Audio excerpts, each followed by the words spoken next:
অন্তর্বর্তী সরকারের সাবেক উপদেষ্টা আসিফ মাহমুদ সজীব ভুইয়া ইয়াকে হযরত শাহজালাল আন্তর্জাতিক বিমানবন্দর থেকে আটক করা হয়েছে। ভাটারা থানা হয়ে ডিবি কার্যালয়ে নেওয়া হয় তাকে। দুপুরে থাইল্যান্ড যাওয়ার সময় ইমিগ্রেশন পুলিশ তাকে আটক করে। তার বিরুদ্ধে উপদেষ্টা আসিফ মাহমুদ এখন তার চিকিৎসা করার জন্য সে কোথায় যেতে চায়? থাইল্যান্ড। যাও বাতিজা, বাতিজা, বাতিজা, তোমার খবর আছে বাতিজা? তোমরা যে রাষ্ট্রটাকে কি বানাই ফেলছো এক একজন চেয়ারে বৈশা, আমরা কিন্তু বুঝা গেছি আসলে পালাইতে চায়। সরকারের মেয়াদ শেষের দিকে দেশ ছাইরা এই টাকা এরা বিদেশ পাচার করে দিছে। এখন এই বিদেশের টাকাটাকে খাওয়ার জন্য দেশ ছাইরা পালাইতে চায়। কারণ আসিফ মাহমুদ সজীব ভুইয়ার বিরুদ্ধে যে দুর্নীতির অভিযোগ আছে, বিএনপি সরকার এটার বিচার করবে ঘোষণা দিয়েছিল। দেশ ছাইরা পালানোর সুযোগ দেওয়া যাবে না। আমাদের সজীব ভুইয়া তার ওই এপিএস মুয়াজ্জেম ভাইয়া, তো তারা তো ভাই খোকলা বানাই দিয়েছে, বুঝছেন, বাংলাদেশে খাইয়া খোকলা বানাই দিয়েছে। কারণ এরা ছিল ক্ষুধার্ত, অনাহারে কাঙ্গাল থাকা। তো সে কি করছে, সে দেশ ছেড়ে চলে যাওয়ার চেষ্টা করছে। কোথায় যাবে? আবার থাইল্যান্ডে। আরে ভাই, দোয়া করি ডক্টর ইউনূসের জন্য আর 1000 বছর বেঁচে থাকুক, যে এই বড় ক্রিমিনালটাকে অন্তত আটকাইছে, বুঝছেন। ডেভিড বার্গম্যানের এই একটি বাক্যই প্রমাণ করে দিচ্ছে আন্তর্জাতিক অপরাধ ট্রাইব্যুনালের আসল চেহারাটা। আর টবি ক্যাডম্যানের পদত্যাগ বা চলে যাওয়া বলে দিচ্ছে যে আন্তর্জাতিক সম্প্রদায়ও আর এই নাটকের সঙ্গে থাকতে রাজি নয়। তার মানে তিনি আসলে এই ট্রাইব্যুনালের বৈধতা নিয়ে প্রশ্ন তুলে গেলেন। সাংবাদিকের পক্ষ থেকে একের পর এক সজীব ওয়াজেদ জয়ের দিকে বাউন্সার ছোড়া হয়েছে, ইয়র্কার ছোড়া হয়েছে, গুগলি ছোড়া হয়েছে। কি বললেন সজীব ওয়াজেদ জয়? এই সাক্ষাৎকারটা নতুন এক সজীব ওয়াজেদ জয়কে চিনিয়ে দিল। দর্শক, নতুন একটা নিউজ আপনাকে স্বাগতম। প্রিয় দর্শক, যারা আওয়ামী লীগের সমর্থক রয়েছেন, আওয়ামী লীগের নেতাকর্মী রয়েছেন, তারা কিন্তু 23 তারিখের অপেক্ষায় আছেন। কারণ বলা হচ্ছে 23 তারিখে সাবেক প্রধানমন্ত্রী শেখ হাসিনা দিল্লিতে সাংবাদিক সম্মেলনে তিনি দেখা দিবেন, হাজির হবেন। যদিও সেটা জুম মিটিং বা জুম অ্যাপের মাধ্যমে, দর্শক, সরাসরি আসবেন না। দর্শক, তবুও আওয়ামী লীগের নেতা কর্মীরা কিন্তু সেই 23 তারিখের অপেক্ষায় রয়েছে। নেত্রী কি বলেন, নেত্রী কোন নির্দেশনা দিবেন, সেই অপেক্ষায়। দর্শক, এরই মধ্যে আবার সজীব ওয়াজেদ জয় আল জাজিরাকে একটা বিশেষ সাক্ষাৎকার দিয়েছেন এবং সেখানে তিনি কিছু গুরুত্বপূর্ণ কথা বলেছেন। দর্শক, কি সেই কথা, তা আজকের এই নিউজটি সম্পূর্ণ দেখলেই জানতে পারবেন। এদিকে দর্শক, এবার ফেসে যাচ্ছেন আসিফ মাহমুদ সজীব ভুইয়া সহ তার যে এপিএস পিএস ছিল তারা সকলেই। দর্শক, এই পরিস্থিতিতে আপনাদের কাছে আমার একটা প্রশ্ন, আসলে কি সাবেক প্রধানমন্ত্রী শেখ হাসিনা দিল্লির সাংবাদিক সম্মেলনে তিনি বক্তব্য দিবেন কিনা, আপনার কাছে কি মনে হচ্ছে দর্শক, তা অবশ্যই কমেন্ট করে জানিয়ে দিন। এছাড়াও দর্শক, আরো যে গুরুত্বপূর্ণ ভিডিওর অংশগুলো দেখেছেন তার বিস্তারিত আলোচনা একটু পরেই দেখতে চলেছেন। তো দর্শক, আর দেরি না করে চলুন দেখে আসবো আজকে সেই কাঙ্ক্ষিত ভিডিওগুলো। তবে তার আগে বলবো, যারা এখনো চ্যানেলটি সাবস্ক্রাইব করেননি, অবশ্যই চ্যানেলটি সাবস্ক্রাইব করে পাশে থাকা বেল আইকনটি ক্লিক করে দিন। আর যারা ইতিমধ্যেই চ্যানেলটি সাবস্ক্রাইব করে রেখেছেন তাদেরকে অসংখ্য ধন্যবাদ। তো চলুন দর্শক, ভিডিওটিতে একটি লাইক দিয়ে আমরা ধারাবাহিকভাবে সবগুলো ভিডিওর আলোচনা দেখে আসি। সজীব ওয়াজেদ জয়ের এই সাক্ষাৎকারটা তারা হয়তো ঠিকই টের পেয়েছেন যে আল জাজিরার সাংবাদিকের পক্ষ থেকে একের পর এক সজীব ওয়াজেদ জয়ের দিকে বাউন্সার ছোড়া হয়েছে, ইয়র্কার ছোড়া হয়েছে, গুগলি ছোড়া হয়েছে, ফুল লেন্থ বল ছোড়া হয়েছে। একটাও শর্ট পিচ বল নেই, একটাও মানে আপনার স্ট্যাম্পের বাইরে ওয়াইডে বল নেই যে আপনি ঠিকঠাকভাবে ব্যাট চালিয়ে সেগুলোকে ছক্কা হাঁকাতে পারবেন। কিন্তু যতগুলো ইয়র্কার ছোড়া হয়েছে আল জাজিরার পক্ষ থেকে, রীতিমতো ব্যাটসম্যানকে বোল্ড করেই ছাড়বেন এরকম পণ নিয়ে সাংবাদিক একের পর এক ইয়র্কার ছাড়লেন, গুগলি ছাড়লেন, আমাদের কাটার মাস্টার মোস্তাফিজের মতো কাটার ছাড়লেন। কিন্তু এত বল করলেন, একটা বলে ব্যাটসম্যান সজীব ওয়াজেদ জয়কে একটু হিমশিম খেতে হয়েছে। সেই বলটা প্রচণ্ড রকমের ইয়র্কার বল ছিল, সেটা কোনো মতে তিনি ঠেকিয়ে দিয়েছেন। বাকি সমস্ত বল বুদ্ধিমত্তার সঙ্গে খেলে বোলারকে বোকা বানিয়েছেন। এই সাক্ষাৎকারটা কেন যেন মনে হলো যে এই সাক্ষাৎকারটা নতুন এক সজীব ওয়াজেদ জয়কে চিনিয়ে দিল। এত অভিযোগ, এত তথ্য উপাত্ত ঘেটে আল জাজিরা সজীব ওয়াজেদ জয়ের সাক্ষাৎকারের জন্য বসেছিল, কিন্তু শেষ পর্যন্ত আল জাজিরা কি জয়কে কাবু করতে পারলো, নাকি এক ধরনের ব্যাটসম্যান জয়ই বোলার আল জাজিরার সাংবাদিককে হয়রান করে ছাড়লেন? সেই ব্যাপারটা একটা খুবই মানে দৃষ্টিনন্দন ব্যাপার হতে পারে যদি সাক্ষাৎকারটা আপনারা দেখেন। বহু অভিযোগের জবাব দিয়েছেন নিজের মতো করে। কোনো জবাব হয়তো আমার আপনার পছন্দ হবে, কোনো জবাব পছন্দ হবে না, এটাই স্বাভাবিক। কিন্তু সেখান থেকে আমরা অনেকগুলো তথ্য পেলাম, অনেকগুলো তথ্য তাকে তার দিকে যেগুলো ছুড়ে দেওয়া হলো, সেই ছুড়ে দেওয়া প্রশ্নের উত্তরগুলো স্বাভাবিকভাবে দিতে পারা একটা ক্ষমতাচ্যুত দলের প্রধানের ছেলে হিসেবে স্বাভাবিকভাবে সবগুলো উত্তরের মোকাবেলা করা, এটা কিন্তু একটা বড় ব্যাপার ছিল। কি বললেন সজীব ওয়াজেদ জয়? তার মায়ের অবসরের ব্যাপারটা সহ আরও অনেক বিষয় উঠে এসেছে এই সাক্ষাৎকারে। যে প্রসঙ্গগুলো আসলো তার মধ্যে আসলো জুলাই আন্দোলনে গুলি চালানোর নির্দেশের কথা। জুলাই আন্দোলন যেটা হলো সেখানে শেখ হাসিনা গুলি চালানোর নির্দেশ দিয়েছিলেন, সেই নির্দেশ দেওয়ার কথা আসলো। সজীব ওয়াজেদ জয় তিনি বলতে চাইলেন যে তার মা গুলি চালানোর নির্দেশ দেননি। খণ্ডিত অডিও প্রচার করা হয়েছে, অর্থাৎ গুলি চালানোর নির্দেশের যে অডিও প্রচার করা হয়েছে সেটা নাকি খণ্ডিত অডিও, যার পুরো অডিওটা তার কাছে সংরক্ষিত রয়েছে। আল জাজিরা যদি চায় তাহলে পুরো অডিওটা আল জাজিরাকে তিনি দিতে পারেন। সেটা শুনলে ভুলটা ভেঙে যাবে যে আদতে শেখ হাসিনা কি বলতে চেয়েছেন, কি বোঝাতে চেয়েছেন, আর ওই খণ্ডিত কাটপিস দিয়ে কি বোঝানো হয়েছে। সজীব ওয়াজেদ জয় বলতে চাইলেন যে তার মা কখনোই গুলি চালানোর নির্দেশ দেয়নি। তিনি বলছেন যে তিনি বলেছেন এগেনস্ট মিলিটেন্ট ব্যবস্থা নিতে, অর্থাৎ মিলিটেন্ট যে অ্যাক্টিভিটিস ছিল সেই অ্যাক্টিভিটিসের বিরুদ্ধে ব্যবস্থা নিতে, অর্থাৎ যারা থানা আক্রমণ করছে, থানা পুড়িয়ে দিচ্ছে, কিংবা পুলিশকে আক্রমণ করছে, পুলিশকে মেরে ফেলছে, কিংবা সরকারি বিভিন্ন জায়গায় আগুন দিয়ে দিচ্ছে, তাদেরকে যদি স্বাভাবিকভাবে প্রতিহত করা না যায় তাহলে তার পুলিশ তাদেরকে যেন যে কোনোভাবে প্রতিরোধ করে, সেরকম একটা নির্দেশনা দিয়েছিলেন, যেটা তিনি বলতে চাইলেন সেটা আইনের মধ্যে, আইনের ব্যত্যয় নয়। এবং তিনি যেটা মজার ব্যাপার যেটা বলার চেষ্টা করলেন, দাবি করছেন, সেটা হচ্ছে শেখ হাসিনা যদি হত্যার নির্দেশ দিতেন, সত্যি সত্যি যদি হত্যার নির্দেশ দিতেন, তাহলে আজকে পর্যন্ত তিনি প্রধানমন্ত্রী থাকতেন, তিনি ক্ষমতাচ্যুত হতেন না। তিনি সেই হত্যার নির্দেশটা দেননি বলে, তিনি অনেক ক্যাজুয়ালিটি যেন না হয় সেটা চেয়েছেন বলেই তিনি আজকে প্রধানমন্ত্রী নেই, সেই দাবি জয় করলেন। জয় বললেন জাতিসংঘের যে রিপোর্ট 1400 জন মারা যাওয়ার যে রিপোর্ট, সেই রিপোর্ট একটা বায়াসড রিপোর্ট, সেই রিপোর্টের কোনো গ্রহণযোগ্যতা নেই। সেটা একটা পরিকল্পিত রিপোর্ট। সরকার, প্রফেসর ইউনূস সরকার থেকে যে তথ্য দেওয়া হয়েছে সেই তথ্যই জাতিসংঘ প্রচার করেছে। জাতিসংঘ কোনো পক্ষের কোনো কথা শোনেনি, আওয়ামী লীগের সঙ্গে কথা বলেছে, কিন্তু আওয়ামী লীগের কোনো কথা তাদের রিপোর্টে দেয়নি। এমনকি জাতিসংঘ যে 15ই আগস্ট পর্যন্ত বলেছে যে 1400 জন মারা গেছে, সেই 15ই আগস্ট পর্যন্ত যদি ধরা হয় তাহলে 5 থেকে 15ই আগস্ট পর্যন্ত এই সময়ে যে মানুষগুলো মরল, 500-600 মানুষগুলো মরল, তিনি 500-600 কীভাবে বলছেন সরকারের গেজেটে তো এখন পর্যন্ত মৃতের সংখ্যা 800 দেখানো হচ্ছে। সুতরাং আরও 600 জন মারা গেছে, আরও 600 জন, সেটা 5 আগস্ট থেকে 15 আগস্ট পর্যন্ত মারা গেছে।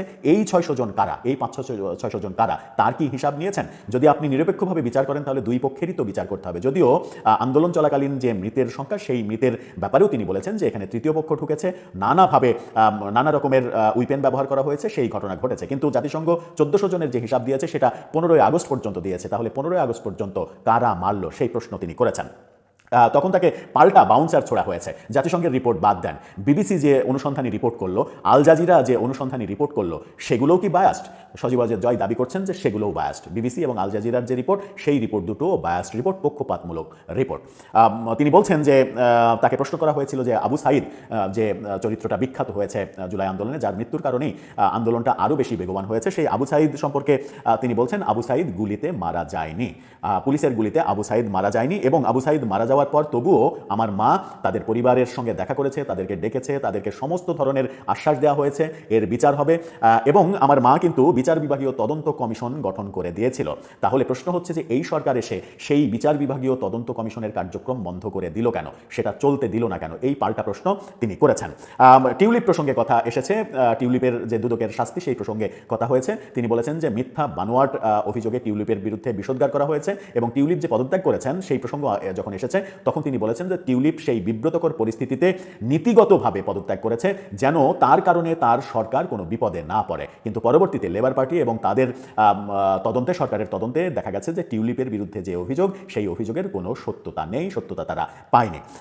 তিনি একটা ব্যাপারে যেটা বলছিলাম যে একটা ইয়র্কারে তিনি অনেকটা পরাস্ত হয়েছেন বলে আমার কাছে ব্যক্তিগতভাবে মনে হয়েছে। সেটা হচ্ছে আল জাজিরা থেকে প্রশ্ন করা হলো যে আপনাদের একজন মন্ত্রী, তার আমেরিকা লন্ডনে 350-রও বেশি বাড়ি, সেই বাড়ির অর্থের উৎস কি, যে অভিযোগটা এসেছে। সজীব ওয়াজেদ জয় তখন কিছুটা বিব্রত বোধ করেছেন এবং বলেছেন যে এটা তাদের পারিবারিক ব্যাপার, এটা তাদের পৈতৃক ব্যাপার হতে পারে, এই ব্যাপারগুলো তার পার্সোনাল ব্যাপার, এই ব্যাপারের সঙ্গে বর্তমান মানে শেখ হাসিনার সরকারের কোনো সম্পর্ক নেই, কিংবা আমার মা তাকে বলেনি যে তুমি ওখানে যে বাড়ি কিনো, ওখানে যে এই করো, সেটা আমার মা বলেনি। পাল্টা প্রশ্ন ছিল যে আপনি কি বলতে চাচ্ছেন যে এটা তার পারিবারিক মানে ইয়ে দিয়ে, টাকা দিয়ে এটা কেনা হয়েছে? তখন তিনি বলছেন যে এটা তিনি কি করেছেন না করেছেন তার ব্যাপার, তার ব্যক্তিগত ব্যাপার। যদি তিনি দোষী হন তাহলে তার তদন্ত করে বিচার হোক, সমস্যা নেই, কিন্তু আমার মায়ের মায়ের মূল লক্ষ্য ছিল দেশের উন্নয়ন এবং দেশের অবকাঠামোর দিকে মনোযোগ দেওয়া এবং অবকাঠামো তৈরিতেই তিনি ব্যস্ত ছিলেন। এই জায়গায় মনে হয়েছে যে প্রপার উত্তরটা বোধহয় আসলো না। এই একটি জায়গাতে প্রপার উত্তরটা আমি অন্তত ব্যক্তিগতভাবে খুঁজে পাইনি। এরপরে যেটা এসেছে সেটা হচ্ছে যে সজীব ওয়াজেদ জয়ের বিরুদ্ধে অভিযোগ এসেছে যে আপনি অনেক টাকার মালিক হয়েছেন, বাংলাদেশ থেকে প্রচুর সম্পদ এনেছেন, এনে এখানে সম্পদের পাহাড় গড়েছেন, এই অভিযোগ রয়েছে। সজীব ওয়াজেদ জয় বলেছেন যে আপনি যেখানে বসে থেকে আমার সাক্ষাৎকার নিচ্ছেন এই বাড়িটি আমেরিকায় একমাত্র আমার সম্পদ, আপনি ইনভেস্টিগেশন করে দেখতে পারেন যে আমেরিকায় আর কোনো সম্পদ আমার আছে কিনা। গত বছরের শুরুর দিকে আমি যে আমেরিকার নাগরিকত্ব নিয়েছি সেই নাগরিকত্ব নেওয়ার সময় আমেরিকান সরকার নিশ্চয়ই তদন্ত করেছে, তদন্ত করে তারা যদি আমার অঢেল সম্পদের মানে বেহিসাবি সম্পদের খোঁজ পেত তাহলে নিশ্চয়ই তারা আমাকে নাগরিকত্ব দিত না। এটা আমেরিকা, এটা বাংলাদেশ নয়, এভাবেই তিনি বলেছেন। মানে এক ধরনের তিনি চ্যালেঞ্জই করেছেন যে আপনি তদন্ত করে দেখতে পারেন আমার কোথায় কি সম্পদ আছে। শেখ হাসিনা ভারতে অবস্থান করছেন, সেই ভারতে অবস্থান করার প্রসঙ্গে কথা এসেছে। ভারতে অবস্থান করার ব্যাপারে শেখ হাসিনার প্ল্যান বি আছে কিনা সেই প্রশ্ন জানতে চাওয়া হয়েছে, যে শেখ হাসিনা ভারতেই থাকবেন নাকি তার প্ল্যান বি আছে, অন্য কোথাও যাবেন। সজীব ওয়াজেদ জয় বলেছেন ভারত পৃথিবীর একমাত্র safest country for my mother, আমার মায়ের জন্য পৃথিবীর এই মুহূর্তে ভারতই সব থেকে নিরাপদ দেশ, সুতরাং তিনি ভারতে আছেন, ভারতেই থাকবেন, এটা নিয়ে কোনো ডাউট নেই। সেখান থেকে অন্য কোথাও যদি যান সেই দেশটা হবে বাংলাদেশ, অন্য কোথাও না। তার মানে তিনি নিশ্চিত করছেন যে শেখ হাসিনা যতদিন চাইবেন ভারতে থাকতে পারবেন, এরকম মানে আশা ভারত সরকারের কাছ থেকে তারা পেয়েছেন। নির্বাচনের প্রসঙ্গ এসেছে। বর্তমান সরকার যে নির্বাচন করছে, একপাক্ষিক নির্বাচন করছে, সজীব ওয়াজেদ জয়ের অভিযোগ, সেই অভিযোগ প্রসঙ্গে আল জাজিরা থেকে প্রশ্ন করা হয়েছে আপনারাও তো একপাক্ষিক নির্বাচন করেছেন, 14তে, 18তে, 24-এ একপাক্ষিক নির্বাচন করেছেন। সেই প্রসঙ্গে সজীব ওয়াজেদ জয় বলেছেন যে আমরা আইন করে কোনো দলকে নিষেধ করে নির্বাচনে অংশগ্রহণ করা থেকে বিরত রাখিনি, কিন্তু বর্তমান সরকার অবৈধভাবে নির্বাহী ক্ষমতায় আমাদের দলকে, যে দল মুক্তিযুদ্ধের নেতৃত্ব দিয়েছে সেই দলকে নিষিদ্ধ ঘোষণা করে রেখেছে এবং তার মাধ্যমে তারা নির্বাচনে আমাদেরকে অংশগ্রহণ করতে দিচ্ছে না। পার্থক্য এখানেই যে আমরা কাউকে নিষেধ করিনি কিংবা নিষেধাজ্ঞা দিইনি, আর তারা আমাদেরকে জোর করে নির্বাচন করতে দিচ্ছে না। সুতরাং আপনি দুইটা মিলাতে পারেন না। দল নিষিদ্ধ করার কারণ প্রসঙ্গে এসেছে যে আওয়ামী লীগকে যে নিষিদ্ধ করা হয়েছে, আওয়ামী লীগের কার্যক্রম যে নিষিদ্ধ করা হয়েছে, এটার দায় অনেকটা সজীব ওয়াজেদ জয়ের। এটা বলা হয়েছে আল জাজিরার পক্ষ থেকে যে এটা মূলত আপনাদের কারণে এবং বিশেষ করে আপনার কারণেই এই ঘটনাটা ঘটেছে। কারণ আপনি রয়টার্সকে সাক্ষাৎকারে বলেছেন যে নির্বাচন করতে না দিলে সহিংসতা হবে, ঢাকা শহরে সহিংসতা সৃষ্টি করা হবে। এই অভিযোগ যখন করা হয় তখন তিনি বলেছেন আমি বলেছি আওয়ামী লীগের নির্বাচনে অংশগ্রহণের ব্যাপারে যদি কোনো সহিংস প্রতিবন্ধকতা তৈরি করা হয় তাহলে আমরাও বসে থাকব না, আমাদের নেতাকর্মীরাও বসে থাকবে না, তিনি এটা বলেছেন। অর্থাৎ এই যে মানে রয়টার্সের সঙ্গে সাক্ষাৎকারে তিনি সত্যিই বলেছিলেন যে প্রয়োজনে সহিংসতা হবে, এরকম কথা বলেছেন। সেটার যুক্তি হিসেবে তিনি বলছেন যে আওয়ামী লীগকে নির্বাচনে অংশগ্রহণ করতে না দেওয়ার ব্যাপারে যদি কোনো সহিংসতা কিংবা মবের সৃষ্টি করা হয় তাহলে আওয়ামী লীগও বসে থাকবে না। তিনি এটা বলেছেন যে কিন্তু আমরা এই মুহূর্তে কোনো সহিংসতার আলাপ করছি না কিংবা সহিংসতার কথা ভাবছিও না, সেটা এই মুহূর্তে বাংলাদেশে আমাদের ক্যাপাসিটির মধ্যেও নেই। আমরা এই মুহূর্তে যেটা ক্যাম্পেইন করছি সেটা হচ্ছে না ভোটের মানে নির্বাচন বয়কট করার ক্যাম্পেইন করছি। আমরা কোনো নির্বাচনের পক্ষে বিপক্ষে নেই, আমরা চাইছি নির্বাচন বয়কট করব, আমরা নির্বাচনে অংশগ্রহণ করব না, এটাই এই মুহূর্তে আমাদের ক্যাম্পেইন। তিনি বলেছেন যে আওয়ামী লীগ 15 বছর অভূতপূর্ব উন্নয়ন করেছে, বাংলাদেশের অবকাঠামোগত উন্নয়ন যেটা নজিরবিহীন, বাংলাদেশের ইতিহাসে কখনো হয়নি। কিন্তু আওয়ামী লীগের 15 বছরের উন্নয়নের বিপরীতে বর্তমান সরকারের 1.5 বছরের দিকে আপনি তাকান, উন্নয়নের পরিবর্তে ধ্বংস করা হয়েছে, প্রতিটা জিনিস ধ্বংস করা হয়েছে। এখানেই আওয়ামী লীগের থেকে বর্তমানকে আপনি পার্থক্য করতে পারবেন এবং একেবারে পরিষ্কার পার্থক্য বোঝা যাবে যে কে ভালো আর কে মন্দ। আওয়ামী লীগ কি রাজনীতিতে ফিরবে, এই প্রশ্ন তাকে করা হয়েছে যে আওয়ামী লীগ কি রাজনীতিতে ফিরতে পারবে। তিনি বলেছেন যে দেশের 50% মানুষ আওয়ামী লীগকে সমর্থন করে, সেই যে আওয়ামী লীগ মুক্তিযুদ্ধের নেতৃত্ব দিয়েছে সেই আওয়ামী লীগ ফিরবে, সেই ফেরার পথে কে ঠেকাবে, মানে কে ঠেকাবে আওয়ামী লীগকে আওয়ামী লীগের ফেরার ব্যাপারে। যে দলটাকে দেশের 50% মানুষ সাপোর্ট করে, যে দল মুক্তিযুদ্ধের নেতৃত্ব দিয়ে এই দেশটাকে স্বাধীন করার নেতৃত্ব দিয়েছে, দেশটাকে স্বাধীন করেছে, তারা যদি ফিরতে চায় তাহলে কারা ঠেকাবে। তিনি বলেছেন লেটস ওয়েট, তিনি জাস্ট অপেক্ষা করতে বলেছেন, যে এখন জাস্ট অপেক্ষা কিছু সময়ের। গুরুত্বপূর্ণ কথা সেটা হচ্ছে যে যেটা বলছিলাম সেই কথাটা একটু শেষে বলি, তার মায়ের রাজনীতির কথা। তার আগে বিচারের প্রসঙ্গ এসেছে, বর্তমান যে শেখ হাসিনার বিচার হচ্ছে সেই বিচারের প্রসঙ্গে তিনি বলেছেন যে এই বিচারটা পুরোটাই প্রহসনের বিচার, এটা একটা ক্যাঙ্গারু কোর্ট। এবং তিনি বলছেন যে বিচার সংবিধান মানে না এবং সংবিধানের বাইরে গিয়ে আইন পরিবর্তন করে এই বিচার করছে এই সরকার, এই সরকারের মন গড়া বিচার, এবং যে বিচারে আমার মা নিজের পক্ষে আইনজীবী পর্যন্ত নিয়োগ করতে পারেননি। এই প্রসঙ্গে সব থেকে গুরুত্বপূর্ণ প্রসঙ্গে এবার আসি। তাকে প্রশ্ন করা হয়েছিল যে আওয়ামী লীগ যখন ফিরবে তখন কি আপনার মায়ের নেতৃত্বেই ফিরবে। সজীব ওয়াজেদ জয় স্পষ্ট কোনো ধরনের রাগঢাক না করে তিনি বলেছেন, নো, শি ইজ ওল্ড, মা অবসর নিচ্ছেন। আওয়ামী লীগই ঠিক করবে তাদের পরবর্তী নেতা কে হবে। হগিন্নির ভূতের নাম মিয়া খা, মানে ক্ষমতা পাইলে কি যে হয় দেখেন। উপদেষ্টা আসিফ মাহমুদ তার বিরুদ্ধে, মানে তার এপিএস এর বিরুদ্ধে 400 কোটি টাকা ধান্দাবাজির যে অভিযোগ ছিল, সেটার বিচার কি হবে? মনে হচ্ছে হবে। ডক্টর ইউনূসের সরকার আজকে কঠিন এক অ্যাকশনে গেছে, অনেকের মধ্যে টেনশন ঢুকে গেছে। ঘটনা কি হতে যাচ্ছে খেয়াল আছে আপনার? আসিফ মাহমুদ সজীব ভুইয়ার যে সাবেক সহকারী এপিএস মোয়াজ্জেম হোসেন, সাধারণ পরিবার থেকে উঠে আসছে। এখন তার চিকিৎসা করার জন্য সে কোথায় যেতে চায়? আপনার যাইতে চায় থাইল্যান্ড। বাংলাদেশে তার চিকিৎসা হবে না কেন? টাকা আছে, আসলে পালাইতে চায়। সরকারের মেয়াদ শেষের দিকে দেশ ছাইরা এই টাকা এরা বিদেশ পাচার করে দিচ্ছে। এখন এই বিদেশের টাকাটাকে খাওয়ার জন্য দেশ ছাইরা পালাইতে চায়। কারণ আসিফ মাহমুদ সজীব ভুইয়ার বিরুদ্ধে যে দুর্নীতির অভিযোগ আছে, বিএনপি সরকার এটার বিচার করবে ঘোষণা দিয়েছিল ছাত্রদলের আপনার যিনি সাধারণ সম্পাদক আছেন বা সেক্রেটারি আছেন নাসির। এরপরে সম্ভবত টেনশনটা, ঘটনার প্রেক্ষাপট হচ্ছে স্পাইনাল কর্ডের চিকিৎসা করাতে থাইল্যান্ড যাওয়ার অনুমতি চেয়েছে আপনার আসিফ মাহমুদ সজীব ভুইয়ার সাবেক এপিএস মোয়াজ্জেম হোসেন, যার বিরুদ্ধে 400 কোটি টাকা, মতান্তরে হাজার হাজার কোটি টাকা ধান্দাবাজির অভিযোগ আছে। দুদকে ফাইলটা আপাতত আটকে আছে, গতি পাচ্ছে না, তবে পাবে।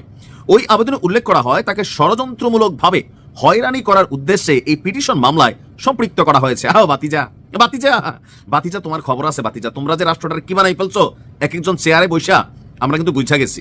এখন বাতিজার বক্তব্য হয়রানি, তো তোমাকে কে হয়রানি করতে চায়? কে? আস্তে আস্তে সব বের হবে বাবা। মূলত তিনি কোনো প্রকার আইন শৃঙ্খলা ভঙ্গকারী এবং রাষ্ট্রবিরোধী কর্মকাণ্ডে জড়িত নন। তার বিরুদ্ধে আনা অভিযোগ দৃঢ়ভাবে তিনি চ্যালেঞ্জ করেন এবং এ নিয়ে প্রতিদ্বন্দ্বিতা করবেন। ঠিক আছে, বিএনপি সরকার আসতে দাও বা জামাতের সরকার আসতে দাও। তার জাতীয় পরিচয়পত্রের উপর আরোপিত নিষেধাজ্ঞা প্রত্যাহার করে তা অবমুক্ত করে বিদেশ গমনের অনুমতি প্রদান করার জন্য তিনি আবার দরখাস্ত দিয়েছেন।